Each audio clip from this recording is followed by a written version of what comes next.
Nice. Very nice. I think I'd like to have a go at designing something like this.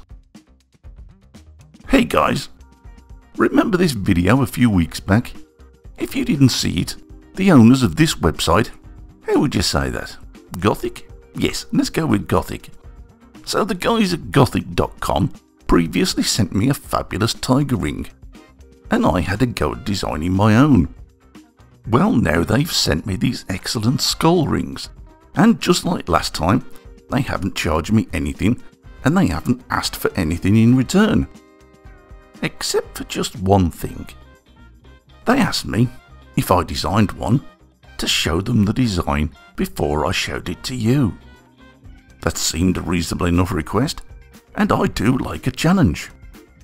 But for me, this is actually going to be a double challenge.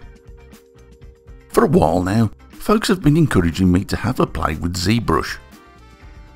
It's an amazing bit of software used by jewelers, graphic artists, game designers, even filmmakers.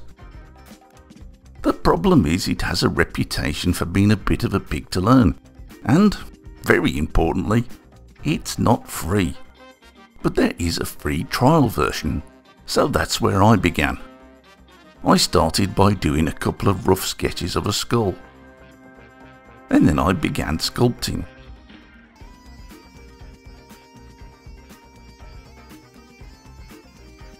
Now, I have been taking an online ZBrush course, which I aim to tell you more about very soon.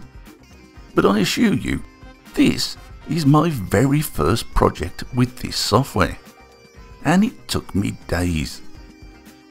It's certainly more versatile than Fusion 360, and it's much less temperamental than Blender. Don't get me wrong, I like Blender, as it's open resource and it's free. But it crashes on my PC all the time, and it's slow, and it's frequently buggy, and well, at least that's how it is in my amateur hands.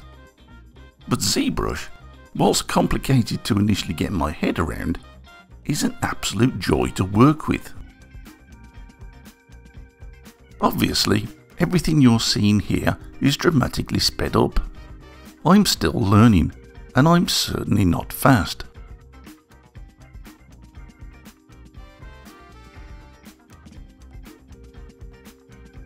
Right now, you can see me pushing and pulling on a virtual piece of clay, using the background images as guides.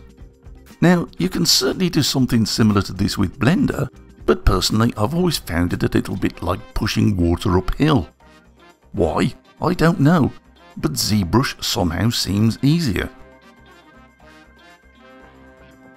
There's a variety of tools that are used to scrape away or add on more clay. And whilst with me this seems like a never-ending cycle, for those with skill and experience, it's a very intuitive process.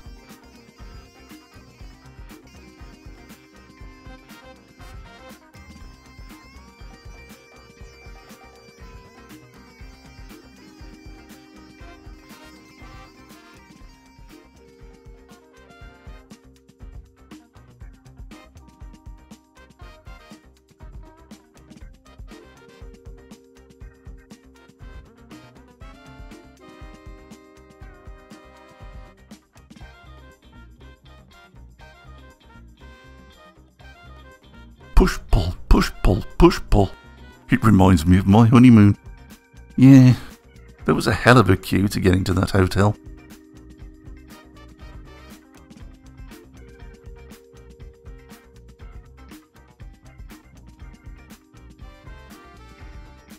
Smoothing is your best friend. It can be used to remove mistakes, but it's very useful to ease back harsh areas and form more natural shapes. From here onwards, I've abandoned the drawings and I'm just winging it. Genuinely, there's not much of a plan here. There's a basic concept in my head, but whether or not I can achieve this is still an uncertainty. So that means lots and lots of experimentation and frustration. Funny how that reminds me of my honeymoon again. We really should have tried a different restaurant. Here, things are very blocky, and at the beginning that's good, but eventually you need to increase the resolution and give yourself finer clay, which ultimately gives you finer details.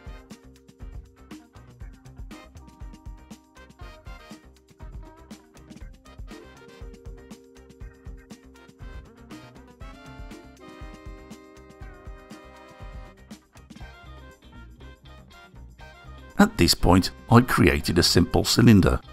Through Boolean operation, this cuts through the skull, making a finger hole.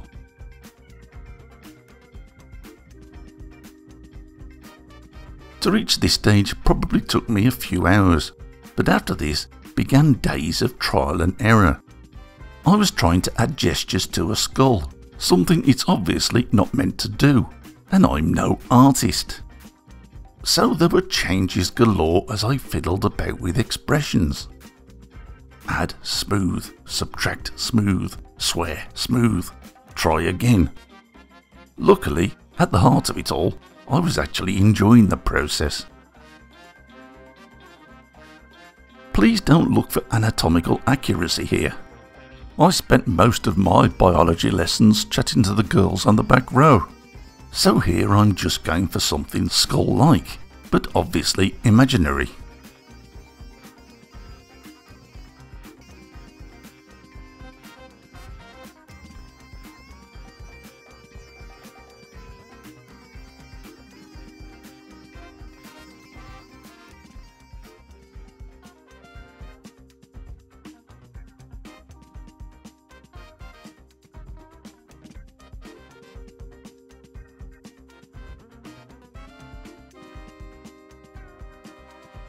It amazed me how tiny movements of the clay really altered the appearance. I was looking for something, but the problem was I didn't know what, and I wouldn't until I found it. In truth, I suppose all the time I was changing things, I was actually learning.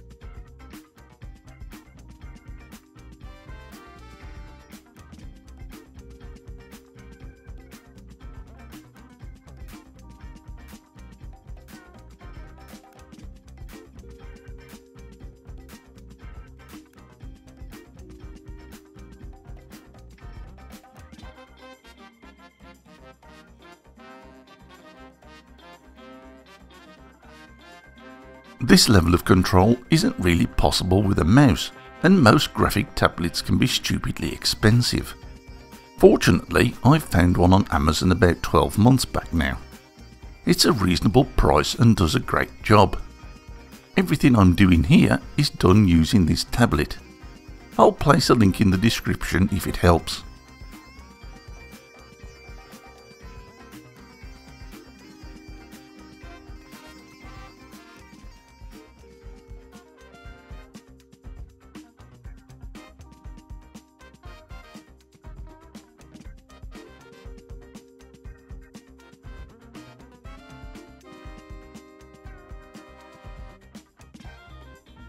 When I say many hours, I'm not kidding.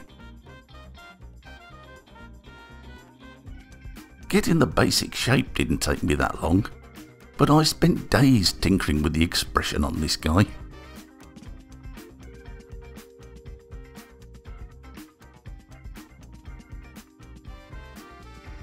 Finally, I managed to capture that warped, twisted smile that reminded me so much of my mother-in-law.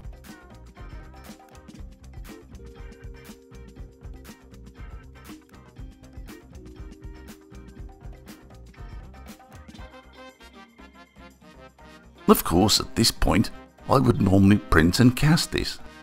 But look here. Having seen my design, those wonderful guys at GTHIC asked me if they could manufacture and sell it on their website. I was incredibly flattered, and this creation is their work. It's solid sterling silver and a fairly heavy ring, weighing roughly 45 grams depending on size. So it's not for those that don't like substantial jewellery. Now that's a lot of silver, so it's obviously not as cheap as their stainless steel rings. But if you fancy one of these, you can buy it on their website. It's even got my name on it.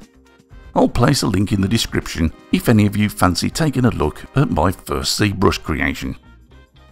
Obviously yours truly will get a small commission on each sale, and that helps keep Mrs. Vog happy, giving me more time to make videos, so basically we all get something nice out of the arrangement.